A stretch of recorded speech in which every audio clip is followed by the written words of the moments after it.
चाहत फतेह अली खान का एक और नया सुर। अली जफर गए हिल। चाहत ने अली जफर की तौबा करवा दी।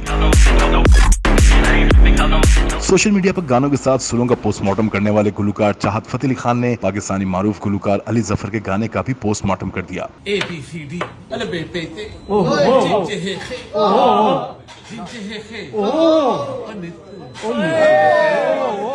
हाल ही में सोशल मीडिया पर सुरों की गर्दन मरोड़ने वाले गुलकार चाहत फतेह अली खान ने मारूफ गुलकार अली जफर का मशहूर गाना छन्नों की आंख में अपनी आवाज में गाकर सोशल मीडिया पर शेयर किया। छन्नों की आंख में, बन्नों की आंख में एक नशा है, बन बन बन्नो चल चल चल। शेयर वीडियो में देखा और सुना जा सकता है कि चाहत फतेह अली खान को अली जफर का गाना छन्नों की आंख में कुछ तब्दीली के साथ गा रहे हैं। इस दौरान चाहत फतेह अली ने अली जफर के लिए एक अहम पैगाम भी शेयर किया, जिसमें चाहत ने अली जफर और उनकी अहलिया की खैर खैरियत भी दरियाफ्त की और उन्हें लंदन विजिट पर अपने घर आने की दावत भी दी। चाहत ने अपने वीडियो पैगाम में लाहौर आने पर अली जफर से मिलने की ख्वाहिश का भी इजहार किया। मैं जैसे ही लाहौर आऊंगा तो आपसे जरूर मुलाकात होगी। जब भी कभी इंग्लैंड आए तो प्लीज लंदन में हमारे पास आइएगा, आपकी खिदमत ही करूंगा।